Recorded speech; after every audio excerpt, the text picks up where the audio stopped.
History lesson in the making. Yep, ammunition in the making. You put a ball in the end of there normally, but we don't do that because it tends to reduce the membership. Go around shooting people and get upset. They warmed up a cigarette, isn't it? Yeah, I would like to smoke one of these ones. I bet they did in the old time soldiers. I bet if they had nothing else, they'd probably try it. I don't know. Because most people smoke pipes then. It's a pipe thing, not cigarettes.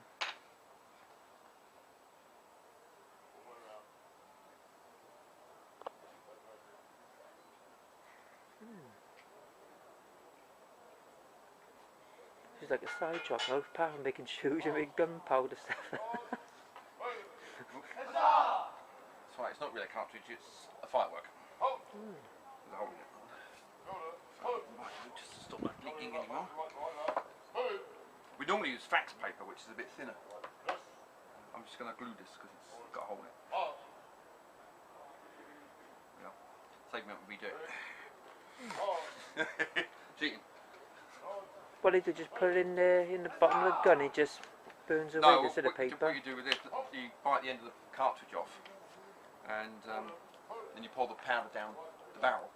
Oh, you put them in the cartridges. Oh. You tear it, pour the powder in, you then put the paper down, then the ball.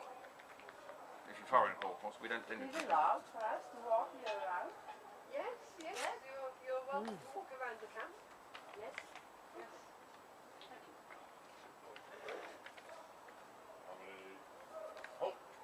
Scony. Yeah, we do lots of marching around the square, and That's why I like it.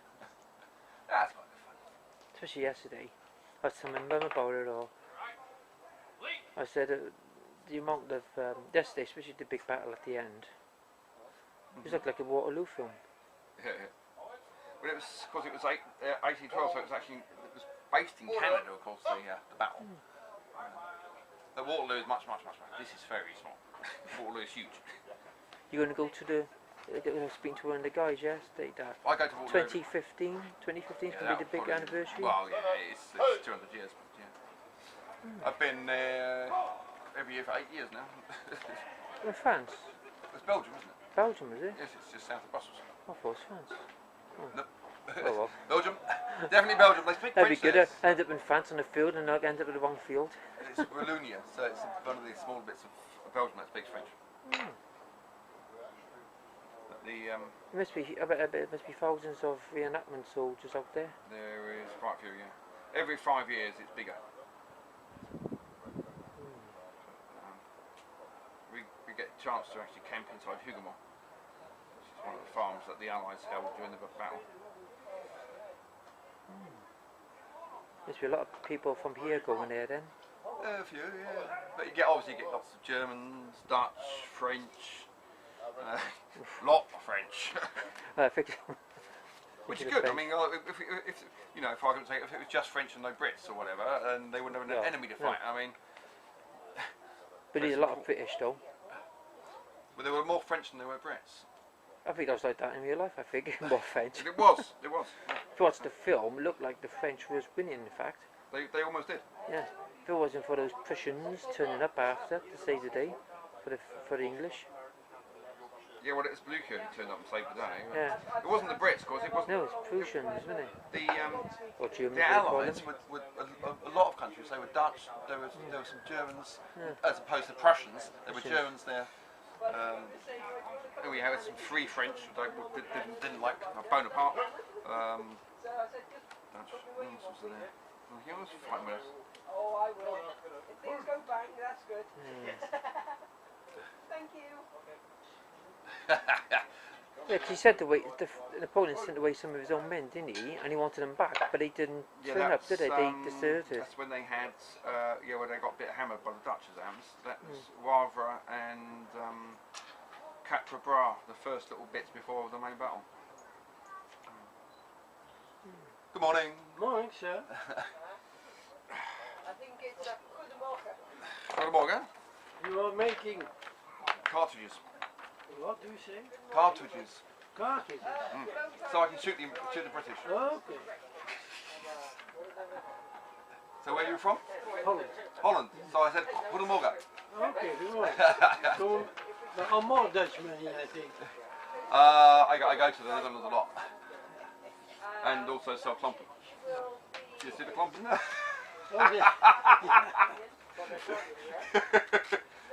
Ja, oké. Dit al Welsh klompen, hè? No. The Dutch klompen? They come from the south. Okay. I go there and buy them from a guy there. Ad, who has his klompen factory. Wooden there. shoes. Wooden shoes, klompen. Klompen. Yeah, klompen. Yeah. Yeah, I'm wearing klompen. Yeah, I see. Dutch klomp. Yep, they are. Yeah, I buy them in the Netherlands. In the Netherlands, yeah? Oh, of course. And my son lives in the Netherlands, Tilburg. In Tilburg. Oh, nee, ja. Oh, it's close to us. Well, not now, it isn't. And a really good friend of mine lives in Noordwijk and Oh, Zee. Noordwijk aan Zee. On the coast, yeah. We go there for New Year's Eve. What are you doing now? I'm putting some black powder into pieces of paper. Black power? For what? Black powder, yeah. Yeah, and then? It's gunpowder. What This are thing you? goes in the For gun. guns. In the guns. The Yeah. guns. Yeah. The guns. This makes it go bang. Yeah. Bang, bang. Hij maakt kogels. Goggles. I don't think we wear goggles actually. No. Certainly makes a lot of smoke and a lot of smell. I mean, it's a big bang. I've got to do. Ja, maar dat moet ook volgens mij. Dat moet ook allemaal gebeuren. I've got a lot of Stopt these hij to volgens make. mij niet eens nog weg. Ja, dat zijn gewoon dingen voor in de kogel. Of in de gloeier. Nee, toch? Jawel, dat kruid. There's a lot of this thing goes on in the Netherlands as well. Yeah. I mean, my And couple the of my churros, Dutch. what is that? Geert Ruitenberg. How are you? The churros, that's what is that? The churros, that's what is that? Or for the service only? No, they're for sale. I make them. That's what I do. Yeah? Ich bin ein Schoenenmaker. Schoenmaker. Yes. But you make also gunpowder. Well, I have to, otherwise I won't have anything to shoot at the British when I go Okay. on the battlefront. Nobody else will do it for me. I would like to learn more, sir. Ah, you feel Having the time and the opportunities. like these churros to see. They're ladies, they will look like, see the red ones? They're silk as well. Yes, yes. We'll be having soup for lunch. Yesterday we had onion soup. You can look, but don't touch, is what I say. Wow, it's leftover. Why look at these remains? Yeah, they're for the soldiers, Oh, they're soldiers' bieten. boots and shoes. This one. But they're, And onion. because I can't make everything I sell because I've only got one pair of hands. What you do, But they're made in Cardiff. A big Made local. Maybe you can eat by the neighbor. They must be heavy to wear. Those soldier shoes must be heavy to wear. Right, okay. My food tastes better. Oh, that's that. You're Yes, making hands. yesterday, Pardon? for the You're evening, making hands. well, Yes, I make, yeah. The bottom two shelves are ones that are made in the factory near here. cheese on toast. But, I mean, they're not, it's not totally automated. They They had look really nice. something. Yeah, but they're a copy from this sort of era. So the original ones looked. Carrots and It's just a couple of styles there at the moment. Good morning. Good morning. How's the head today? Fine. Good. Mine's a little Yeah, bit. roll, yeah. Is it? Even if I do go mad, I don't get hangovers. So, Oh, you're lucky. no, I think it's just practice. Well, you've got to practice, haven't you? Otherwise You have. Get good at anything. That's it. The more training, the better it is. That's correct. Hello. I look at your churros. It's good for you. boiled beef. One of the only new ones. Yeah, basically, yeah. Okay. I go. Thank you very much. And I don't need any new ones. Choose one of them. Well, they look alright to me. Nothing wrong with those ones. No point in getting new ones if the old ones are okay. That's it. Well, say it's they all wear out, don't they? They do. I mean, then I love people to have things repaired because that's what they did. Well, it's more part of it, isn't it? Yeah.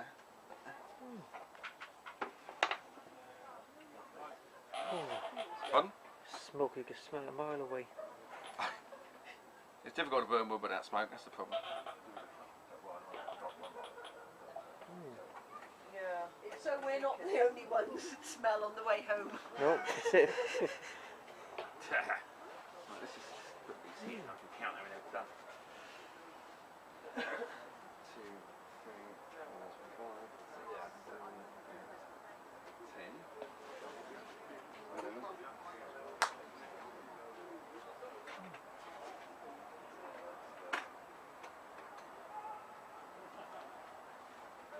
the heel plates, we need to know what size you need.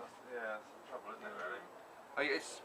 I've got a couple of pairs of boots at home that need them, but But you just measure across the width of the thing. I just, yeah. If you lift up one of those boots, you'll see how lift up the boot there. Yeah, strange coincidence. Last night when I got home last night, they put on the pirate film Caribbean. Oh yeah. That's so strange. Especially when I just come from here, seeing all the soldiers, the same outfit. I said to them, Yeah. those soldiers in that film are like the same outfits as these, red Yes, and very everything. similar. Yes. Just interesting. Don't see much on it though on film. On Well, the problem is it's not all Oh no, sorry, heel plate, not boots. costume anyway. They get the uniforms quite well, but a lot of the other clothing no. is not as they would have worn it. There's so many different kind of colours and types. You don't know which kind of war they're actually from. Though it's a bit confusing. Yes. I mean, there are books on uniform of particular eras. Yeah. You know, if you go down to the library or something, you'll find them, and that's the best source to look for, rather than in films. Yeah, because they're only copying it from the books in the first place, really. You know, Well- films. They got reenacting to make it look better, don't they, on film? Yeah, but the films are not quite right. They normally do things because they look better for the camera. Yeah. And if you want to know what they really did, then you go to the first sources, you go to the museum, you know, things like that. Yeah, I bet Oh, it feels real. Yes, there's volunteers, that was. Get up on that. Have a look, if it starts to crunch. No, sorry, can I ask your name? Sorry? Deirdre. Deirdre. Irish. Irish, well, fantastic. Hey, there you go. So Deirdre has been unfortunately shot in the right arm. Okay? While serving on board one of Her Majesty's vessels. You know, Nelson, poor old chap, he was shot from the top gallants there, the Tab.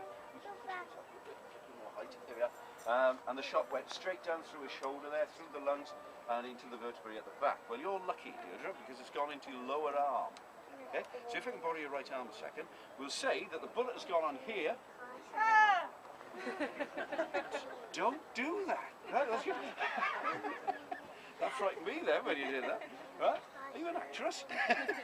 The bullet's gone in, you've spun around a couple of times and hit the deck, which is what's going to happen. So you've got a big round, which is a musket ball. Now any soldier, of course, won't call them bullets, they call them rounds. It's going back to tradition to the old musket balls, which were, of course, like a marble. So you spun around a couple of times because of the shock of this, hit the deck, literally, hit the deck, and then you've been dragged down to the orlop deck, which is about 2 decks down in the ship then. Safest part of the ship. We're below the waterline, or just on the waterline there, so we're pretty well protected from the effects of cannonballs, which of course will slam into the outside and throw splinters around the inside. Splinters like that, which are going to hit you like a dagger, and that will go through 4 men and then stick into the 5th, right? Real killers there. So you've been brought down and placed on the deck, you're back up against the wall of the ship, and then eventually I'm going to get around to seeing you. So the first thing I would do is to have a look at the arm. Oh, tell you what, let's make this a little bit more realistic. Right. There we go, we'll put some real blood on it. There we are. Real genuine blood. So the bullet's gone in, you're lying there, you're shocked, obviously, you're in pain from this. And the first thing I'm going to do is pick the arm up and have a look. There's no exit wound. So there's a good chance, well, it's odds on, the bullet is still going to be stuck in there. This musket ball is going to be in there. So the first thing I've got to do is to probe that wound to see if I can find it. But before we do that, we're going to give her some anaesthetic. That's the anaesthetic, okay, between the cheek. Now somebody over here mentioned a drop of scotch. Yeah, that's for the surgeon to make sure his hand is steady, right, while he does it. So you would hold this between your teeth there. Now, I won't let you do this because I had it out the other day, and next door's dog was playing with it. So it's a very nice dog, but I would ask you to hold on to it there. Right? So you bite in onto that. One of my assistants will hold the top of your arm very, very tightly. And the idea there is to compress the brachial artery to stop a lot of the blood coming down. It'll also give you a bit of a dead arm as well. Okay? Now, I don't know if you'd like to move a little bit forward, because that'll save you shouting so loud and competing with the band down there. That's it. That's great. So I need to have a look inside. So I'm going to use a probe to look inside. And there we go, that's it. Right?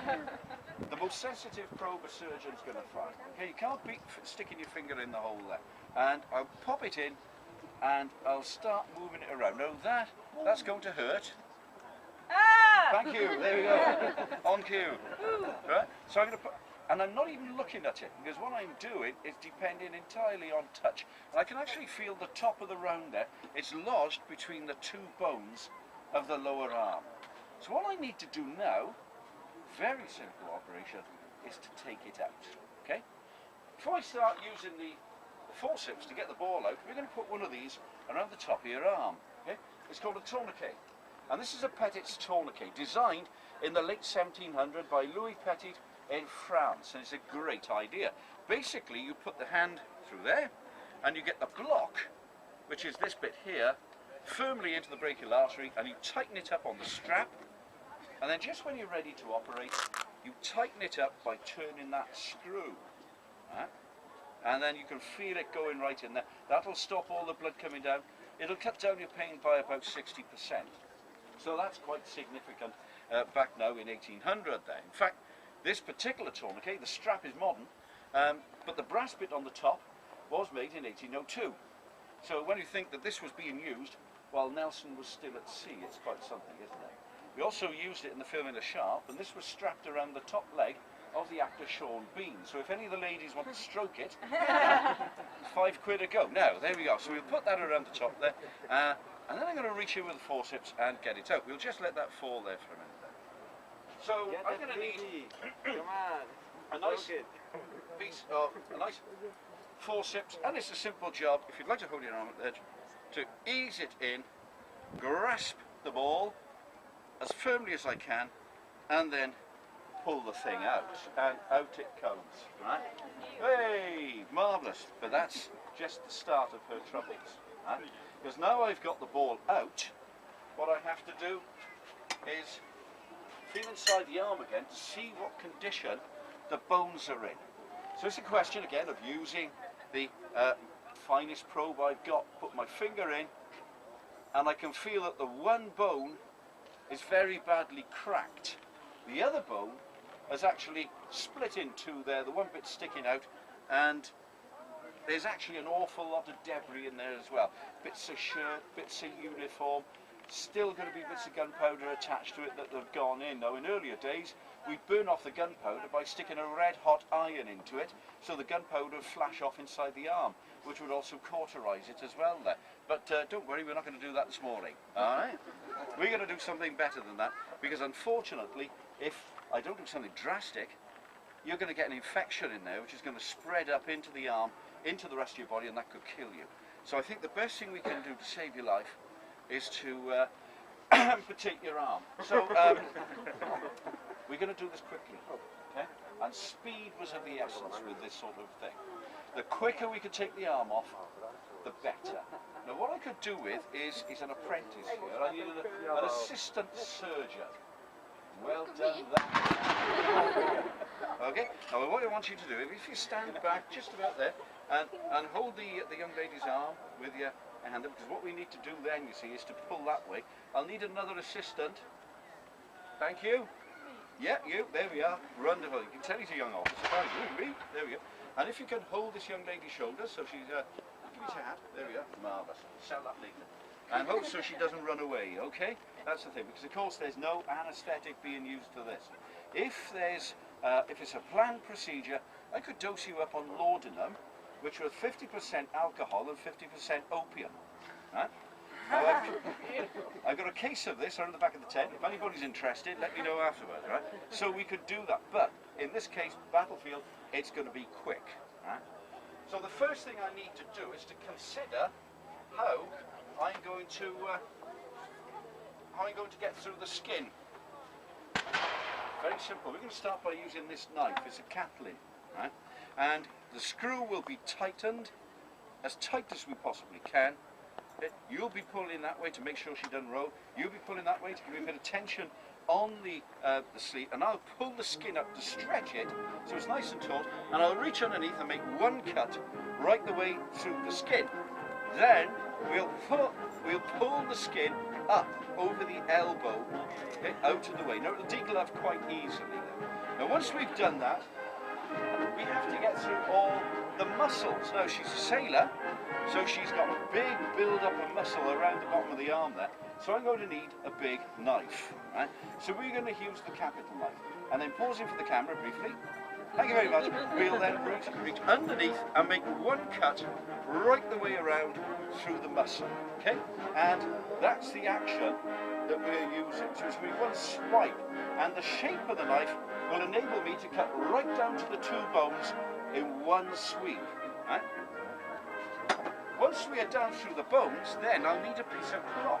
There's a piece of cloth around somewhere, there we are. And I'll work this cloth into that gap between the muscle. So that will go straight in, and then we'll pull that by bracing on her back to retract all the muscle back up over the two bones at the top there, right? Now I can see these two bones are covered with, it looks like a plastic membrane, slightly yellowy, and it's very slippery, so I need to cut that out of the way. I tell you what, let's do an experiment a minute before we do that, right? I'd like you all to take your index fingers, place them on your forehead, okay? And move the skin around. Yeah? It's got nothing to do with the talk, I just wanted to see you all doing it, but there we are. That works every time. Works every time. That shows nicely that you've got this membrane there, doesn't it? Every bone in your body's got it, everybody in the world's got it. That's why we can move around nice and smoothly, but it's no good to me. So we're going to pare that off using this knife. Scrape it off the one remaining bone there, that's intact. And once I've got rid of that, then we can get to work with the saw. Oh, yes, madam. There we go. And we'll cut down through the bone there. Ah! Oh, well done. Excellent. Do another one. Here we go. Oh! Thank you very much. There we go. This is good going. Can you come back this afternoon? There we go. And we'll cut right the way down through until off comes the hand, and there's the hand. Right? Thank you very much, my friend. Brilliant. So off comes the hand. We got rid of that. Now, if I just take that tourniquet off now, there's going to be a spurt of blood come out of there, which I'm afraid is going to hit you straight between the eyes, right? The arterial spurt. So I need to stop the bleeding very quickly. So what we're going to do is, well, what we could do in an emergency is take a cauterizing iron from the fire. And I'd have a selection of these. They'd be glowing red hot. I might have up to 50 different shapes and sizes. So I could treat any form of injury or wound with a cautery or a cauterizing iron there. And of course this is the origin of the phrase, many irons in the fire. You're prepared for anything at any time. So I would take a cautery and very simply apply that to the end of the wound. There would be a as it went on. There'd be a bit of smoke and a bit of steam coming off it. There'd be a lovely smell of roast beef. Think of that when you're hungry Sunday dinner. But that will at least stop the bleeding. But what it will do, of course, I'll be sealing in scorched flesh then inside, which is going to set up an infection at a later time. So what I'll do in these modern days of 1812 here is take one of these, okay, a tenaculum, absolutely marvellous. You've got a pin shape on the end there, it's that sharp, and I'll hook that into every blood vessel and just draw the blood vessel down. It'll come down about 5 millimeters there, and as I pull it down, I'll take a piece of thread and just tie a surgeon's knot around that blood vessel. Now I'll do that about 27 times in the lower arm. So it's going to take the time. That's what's going to take the time to do it. When I've done that then, I'll pull all the muscle down over the end, I'll pull the skin down to the end of the muscle, and we'll release the tourniquet and check for leaks. If there's any leaks, we'll pull that blood vessel down and put that little ligature around it to make sure it's not going to leak anymore. Once we've done that, then we'll suture up the end of the wound with the same sort of thread, but leaving the tails hanging down. Now, we'll take the tourniquet off, and we'll put Deirdre, thank you, into her hammock, probably down by sick bay, or maybe up on the deck there if it's a nice day like today. Make sure there's plenty of fresh air getting around it. And I'll observe her, I'll keep a firm eye on her. And the next day when I go to see her, I'll tug these little tails that are hanging down. And she'll scream. Ah! Thank you. The day after that, I'll tug it again, and she'll scream, but not quite so loud. Ah! Thank you. Well on this kid. There we go. And then eventually, after a few days, that'll just come off. And that will indicate to me then that those blood vessels have actually healed up. And that will be the end of the treatment. Now, this was done, I don't know how long we took to explain that and so on, but that shouldn't take me more than 2 minutes to do. Maybe a little bit longer tying off. But that was generally left up to the assistant surgeons to do that. But 2 minutes, absolute maximum, to take an arm off. And there was a very famous case of this. There was a chap called Thomas Maine, who had his arm mangled. Okay? It was around 1803 when this happened, and Thomas Maine was taken down to the orlop deck. He refused to jump the queue because the surgeon had offered him to see to him straight away, but he refused that. He waited his turn, and eventually his right arm was amputated, during which he sung the whole of Rule Britannia. What a man. He was invalided out of the Navy, he was given a pension, he set himself up in a pub, he married, raised a whole tribe of a family, and I've had the privilege of meeting one of his descendants, Thomas Maine. This happened frequently, and if you wandered around Georgian or Regency Britain, particularly in the coastal areas, you would see many people, many men, wandering around minus an arm or minus a leg. It was nothing out of the ordinary to see that, because for even the slightest scratch, that could cause you death. And if it got infected, off it came. There's no question about it. How are you feeling? Oh, great, thanks. Good. Oh, there you go. Marvellous. What a trooper. Thank you very much. Now, if anybody's feeling a bit queasy, come and see me. I'll sort you out. Huh? Now, would you like to wash your arm? I would. Thank you, ladies and gentlemen. Thank you very much.